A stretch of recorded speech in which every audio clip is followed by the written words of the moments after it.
Hi, everybody. We're going to talk about the anatomy of the nervous system. This is chapter 13 from your textbook. So we're going to relate the developmental processes of the embryonic nervous system to the adult structures.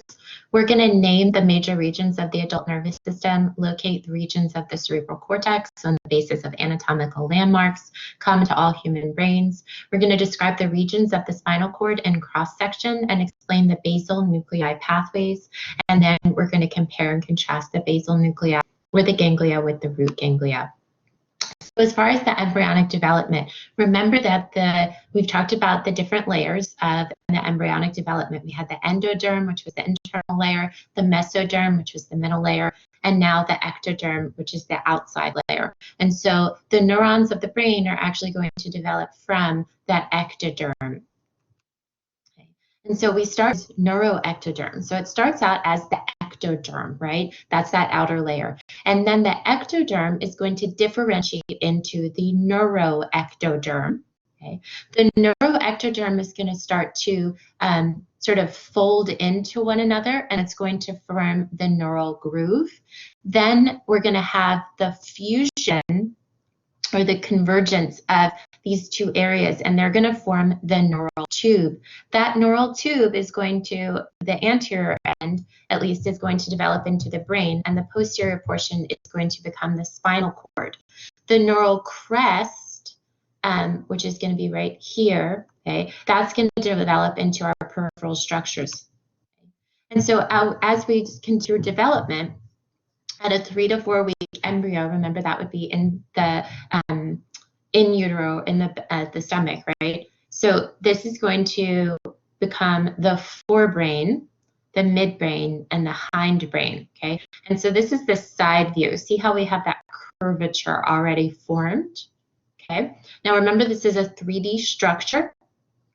It's not a flat structure, okay? And so there's what are called primary vesicles. So we start at about 3 to 4 weeks with just 3 primary brain vesicles, but then at 5 weeks, we have 5 brain vesicles, okay? And so we're going to continue to differentiate, okay? And so we start here, we have what's called the proencephalon. That is the forebrain or the beginning. We have the mesencephalon, that's the middle or the midbrain, and then we have the rhomboencephalon, which is going to be the hindbrain, okay? And pro means before, mes means middle, and rhombo means the shape of it, okay? And here, right here, in our primary or 5 secondary brain vesicles, we have what's called the telencephalon, the diencephalon, the mesencephalon, the metencephalon, and the myelencephalon. So the midbrain is not going to differentiate any further. The brain is actually going to develop around the midbrain, and the midbrain in our image is yellow, okay? The telencephalon, which is the top part, that's going to become the cerebrum. That's our like thinking cap area of our brain. And the diencephalon, which is this sort of darkish blue color, is going to become the retina of the eye, the thalamus, and the hypothalamus of the brain. The metencephalon, which is this sort of pinkish color, is going to become the pons and the cerebrum. Okay? And then the myelencephalon, I'm sorry, that's supposed to say cerebellum, okay, right there. Cerebellum, not cerebrum. The metencephalon becomes the pons and the cerebellum. And then the myelencephalon is going to become the medulla oblongata. Okay?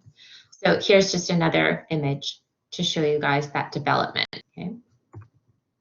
Our spinal cord is also going to develop. So remember, we had that neural crest there. Here's the neural canal and then the neural tube, okay? And this is at about 4 weeks, okay? And we're going to start to develop the different plates of our spinal cord at about week 6, and then at about week 9, we really start to see the formation of what we call the horns and the roots, different matters. Remember, we talked about gray and white matter in our previous slide. The gray matter is that collection of the cell bodies, or the somas, the neuron cell bodies, right? And then the white matter is going to be that collection of the axons, okay, because they're covered over that myelin sheath. Okay. And we also start to get the formation of our horns, of our gray matter. So all of this is like yellow and greenish in our slide, but technically this is our gray matter, and then the white matter is surrounding it, okay?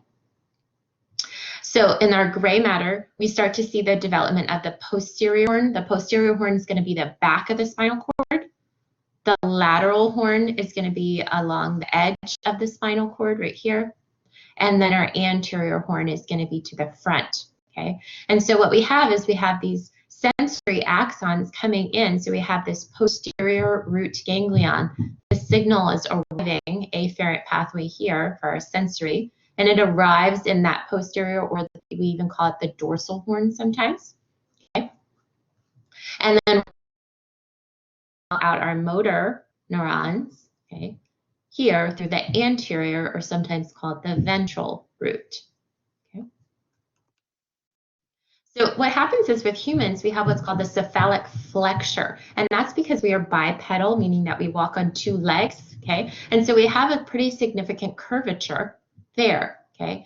And so the neuraxis, that neural tube, establishes what we have an anterior and a posterior dimension of our nervous system, so a front and a back. The cephalic flexure is that flex, or the curve between the brainstem and the forebrain. And remember, we could see that all the way here at 3 to 4 weeks. We already see that cephalic flexure developing.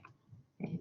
So remember, we have that different pathways. We have the afferent. That afferent is our arriving, and it's from our outside stimuli. So this would be our sensory pathway. And then we have our efferent, or exiting, and that comes from our central nervous system, so our brain or spinal cord. And it's usually a motor response, right? We're telling our body to do something. So efferent is exiting from that brain and spinal cord.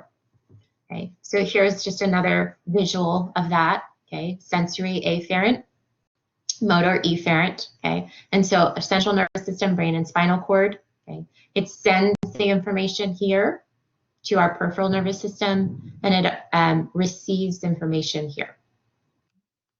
So the central nervous system, our brain and our spinal cord. The cerebrum is that really large mass of the brain. Okay, it's the wrinkled portion that we see. All of this is cerebrum.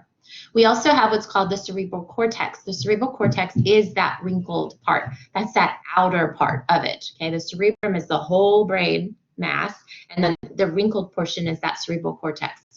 We have a longitudinal fissure, and that longitudinal fissure sort of cuts front to back. It would follow that, remember we had that suture line here, okay? And so it's that longitudinal fissure is dividing into that right and left cerebral hemispheres, or different sides. The corpus callosum is a connection point between them. You can see it here. We've cut the brain in half, and we're looking at a side view of it.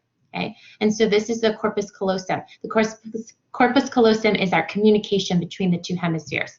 And then we have what are called the basal nuclei. They're also known as our basal ganglia, and that's for cognitive processing. Cognitive processing.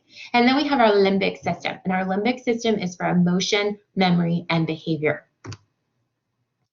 So the cerebral cortex here, or the wrinkled portion, we have two different portions there, right? So we have a sulcus.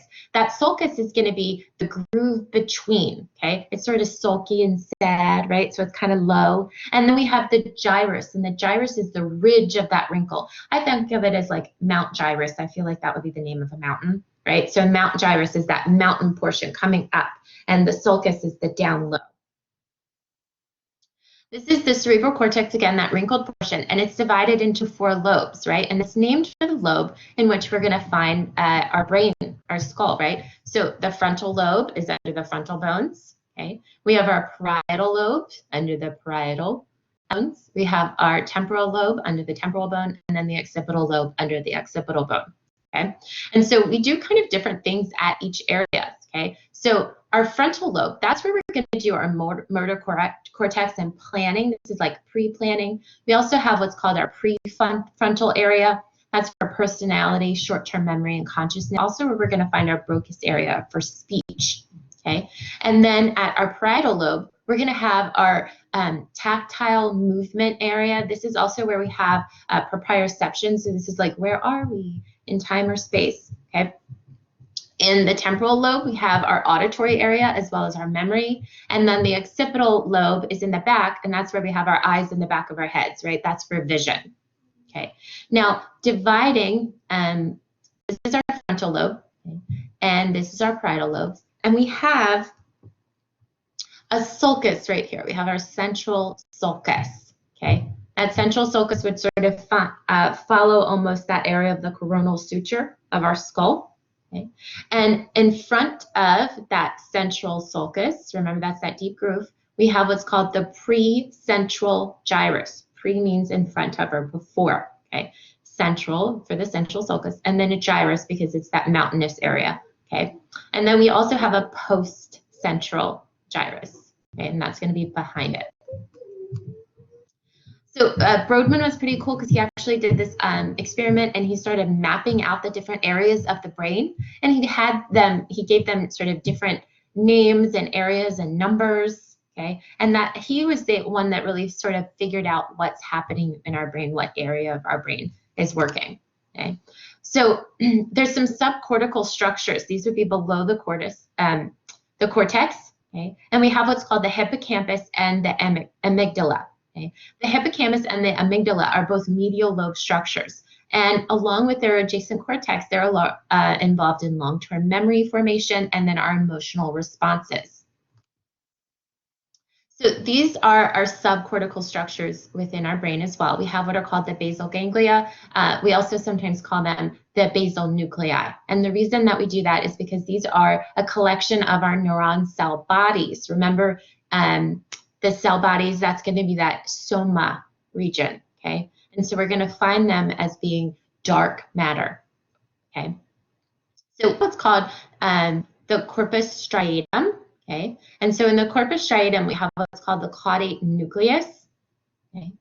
And we have the putamen right here. We also have the palladium, okay? The globus pallidus is a layered nucleus that lies just medial to the putamen. We have what's called a substantia nigra pars articular, and then we have our VA and VL complex of the thalamus, okay? And these have some specific sort of pathways where we're going to send and receive information, okay? There are some direct and indirect pathways. So the cerebral cortex, we have our limbic, this is where we have our memories and emotions, associations, and then our sensory motor, okay? They can send information directly through to the caudate and the putamen striatum. Okay. And then, so we have these direct pathways over here, and then our indirect pathways over here, okay? And it's really just about how we're sending and receiving information regarding movement, okay, our movement. We have the diencephalon, okay? And output from our cerebrum is going to go through the diencephalon. Okay, except olfaction, that connects directly into the cerebrum. Olfaction is our sense of smell. Okay, so we have our thalamus, which is the green, and then our hypothalamus, which is sort of that orangey color. So the thalamus is a collection of nuclei that relays and processes our sensory information. Okay, and then our hypothalamus is a collection of nuclei that are involved with regulating homeostasis, like with our endocrine system. When you get to endocrine system next semester in AMP2, you talk a lot about the hypothalamus and how it regulates our endocrine system. Okay. The midbrain and the hindbrain are part of our brain stem. Okay. And so this is our brain stem right here. Okay. So the midbrain is going to coordinate our sensory representation, so our visual, auditory, and somatosensory perceptual of spaces. And then the pons and the medulla regulate our cardiovascular and respiratory systems and rates. So how fast is our heart beating? How fast are we breathing? The cerebellum, we call it the little brain because it looks like a smaller brain. And this would be our larger brain right here. And then the cerebellum is sitting right there. It compares the information found within the cerebrum with our sensory feedback. That's called proprioception. Within this, we also have what we call an inferior olive, and that's a nucleus within the medulla, and it has the sensory information that's going to be copied there. Okay, and it really helps us with coordinating our walking. Right, we don't necessarily need to look down at our feet as we're walking. Hopefully, we're not. And so even when we walk on like a rocky surface, we have the cerebellum is taking in that proprioception information, like that we had to move our foot in a certain way, or that we felt the rock sort of up underneath of our foot, right? And so normally when we're walking on a flat surface, we're kind of going like this with our foot. I don't know if you guys can see me in my little picture, right? But when we walk on a rocky surface, our ankle will kind of have to shift, right? And our foot will have to move in different areas, okay? We might have to squeeze in our toes a little bit to get a little bit more grip, okay? And that's that proprioception from our cerebellum. This is our spinal cord.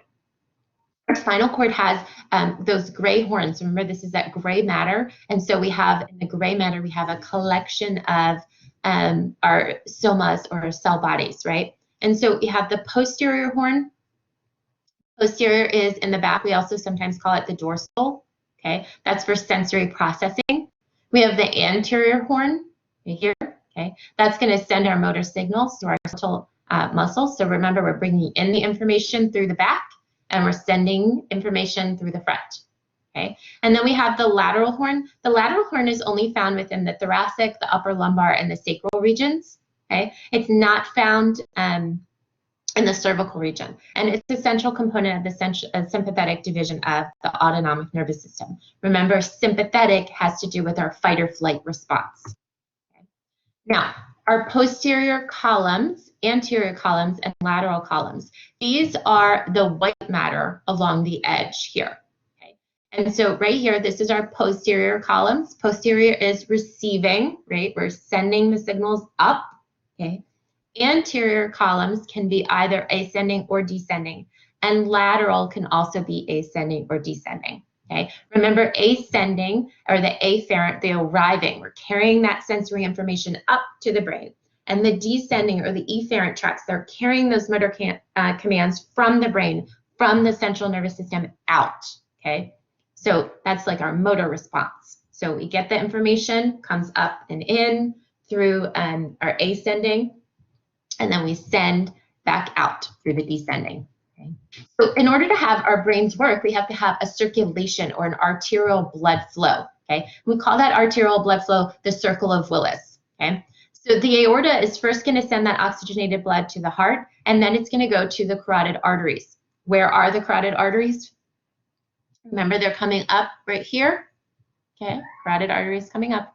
We have the ventral and the carotid arteries are going to give rise to what we call the circle of Willis. Here's the internal carotid artery coming up right there. They look like his little eyes. Okay, we have what's called an orthostatic reflex. So everybody stand up. When you stand up, you don't pass out. And one of the reasons that you don't pass out is because you have this orthostatic reflex, right? So this common carotid artery is coming up, right, from the heart up into the brain. They have stretch receptors that respond to blood pressure. When our pressure drops, the heart rate immediately increases and our blood pressure rises in order to get that blood up to our brain.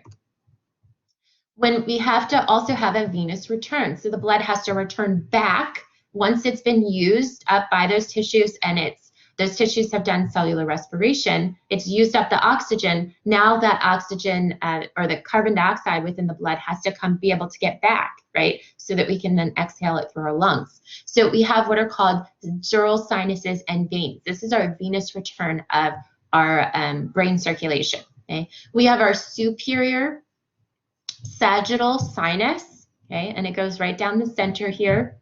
It runs within that longitudinal fissure, and it absorbs our cerebral spinal fluid from what are called meninges. We'll talk about those in a second. And then we have our superior, our inferior sagittal sinus right here below. Okay? And so what's happening is that we have occipital sinuses, we have straight sinuses, we have transverse sinuses, we have sigmoid sinuses, and they are all converging together at the confluence of sinuses. Okay. There we go. And then we're going to take that blood to the jugular veins. The jugular veins are also down in the neck, right? And they're going to continue toward the heart to be pumped to the lungs for reoxygenation. Okay. So the way that brain circulation works is that we have what are called meninges. Meninges are just a series of membranes that are going to protect the brain. We have the dura mater. The dura mater it means tough mother, and it's the outer layer that's going to cover the brain and the spinal cord. Between the dura mater And then the smaller, or the nice tender one called the pia mater is the arachnoid matter. And that arachnoid matter is called spider mother. And it's a membrane of thin fibrous tissue. It forms this really loose sac around the central nervous system, okay? And then we have the pia mater. And the pia mater is the one that's really right up against the brain. And it is a thin fibrous membrane. It follows the gyri and the sulci in the cerebral cortex, and it fits into all these grooves and indentations. We actually will puncture through the dura and the arachnoid layers to get a central nervous system or cerebral spinal fluid without risk of hitting the spinal cord. We do that at the lumbar puncture. Okay, so think about where your lumbar spine are. Okay, we can actually insert a needle there, and it goes through the dura and the arachnoid layers in order to get some cerebral spinal fluid. Okay, and we can also get what's called meningitis. Meningitis is an inflammation of the meninges. This can be caused by a virus or also a bacterial infection. Brain ventricles are open spaces where we have the cerebral spinal fluid circulating freely. Okay, the choroid plexus is going to be producing the cerebral spinal fluid. So here's the choroid plexus. And then we have some different ventricles. We have right and left lateral ventricles. We also call them the first and the second lateral ventricles. Okay. Then we have, so here's the right lateral ventricle. It's right here, it's sort of the gray portion. Remember, it is an open space. So it's hard to show an open space in a picture. Okay. Then we have the third ventricle and then the fourth ventricle down here by the cerebellum. Okay. And so right lateral, and then we would have the left lateral on the left side of the brain. And then we have the third ventricle and then the fourth ventricle. This is a picture of the open spaces where that cerebral spinal fluid would be moving through. So here, this is the lateral ventricle, or the left. Over there is the right ventricle. So this is the first and second. Then we have the third ventricle. And then this is the cerebral aqueduct. And then the fourth ventricle. And it looks like a little alien man wearing a big helmet. Okay, so here's big helmet as the first and second. His head is the third, and his little body is the fourth. Okay.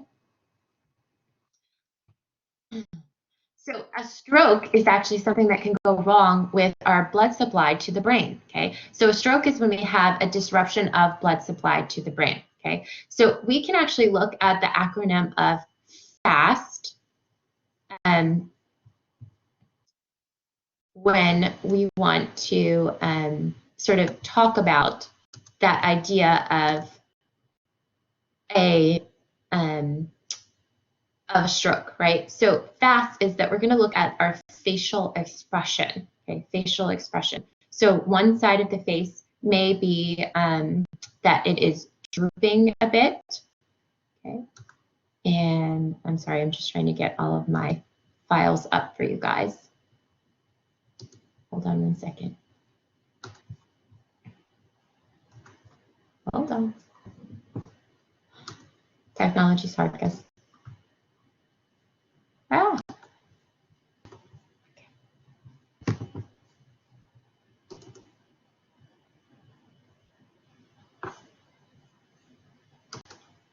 All right, so we look at those facial muscles. We look at the arms. Can we raise our arms up above the head?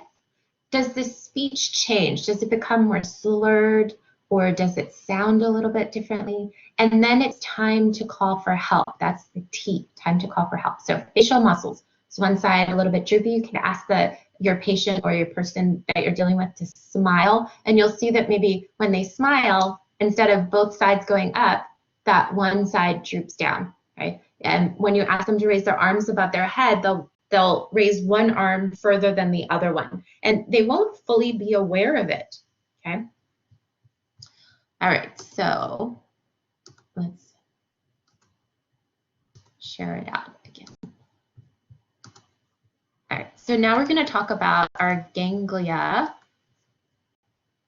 As soon as I get everything shared out.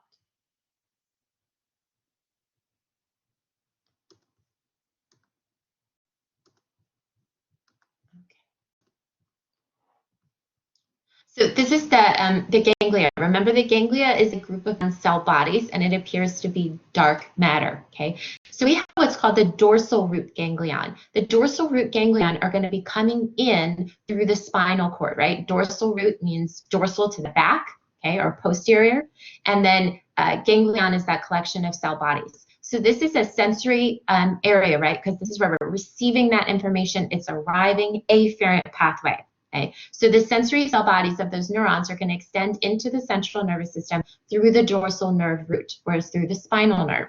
Then we also have a cranial nerve ganglion. It's the same as a dorsal root ganglion, but instead of being associated with a spinal nerve, it's associated with a cranial nerve. And you should hopefully remember those cranial nerves 1 through 12 that we've already talked about. So nerves are just bundles of axons within the peripheral nervous system, and nerves are composed of more than just nervous tissue. We also have connective tissues and blood vessels there, okay? The nerves are coated in an outer coating called an epineurium, okay? Just like, remember, we had the epimysium for the muscles. Now we have the epineurium, okay? We also have the perineurium. Just like in muscles, remember we had these fascicles in our muscles. We also have fascicles within our skeletal muscles. Okay, and then we have the endoneurium. The endoneurium is going to cover over our individual axons. So if you remember, we have that axon. We bundle a bunch of, each of those axons is covered over with the endoneurium. Okay, then we have the axons bundled together, and we cover them over.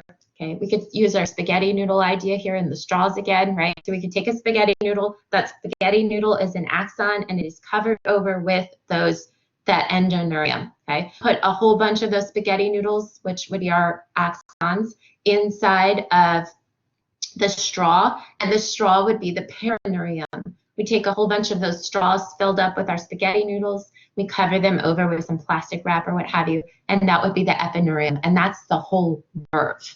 Okay, hopefully that didn't confuse too much. And so we have different spinal nerves. The sensory axons are going to enter into the spinal cord as that dorsal nerve root, right, coming in through the back. Motor fibers, both somatic and autonomic, are going to emerge as the ventral nerve root, right, so going out the front. The dorsal root ganglion for each nerve is an enlargement at the spinal nerve, and there are 31 spinal nerves. We actually typically talk about them with a plexus, because a plexus is used to describe those networks of nerve fibers, and they don't have any associated cell body. So here, up here, C1 through C5, we have the cervical plexus, okay? C6 all the way to T1, we have what's called the brachial plexus, okay? Now, right in this area, we also have the phrenic nerve. The phrenic nerve, this has been cut, it's going to go down to the diaphragm. The axillary nerve is going to come over here, down through your armpit region, the axillary region. Okay. The median nerve is going to come down the center of the arm. The radial nerve is going to stay on the thumb side, and then the ulnar nerve is going to stay on the pinky side. Okay. Then down here at L1 to L5, we have the lumbar plexus, and S1 to S5, we have the sacral plexus. Okay. We have the femoral nerve, and the femoral nerve is going to go down to the femur. We have obturator nerve, which is going to go down through that obturator foramen. We have the common fibular nerve, which is going to go to the fibula, and the tibial nerve, which is going to go to the tibia, and they join together to form what we call the sciatic nerve. Sciatic nerve. But we've already talked about our cranial nerves. So what I want you guys to do is see about, can you answer these questions?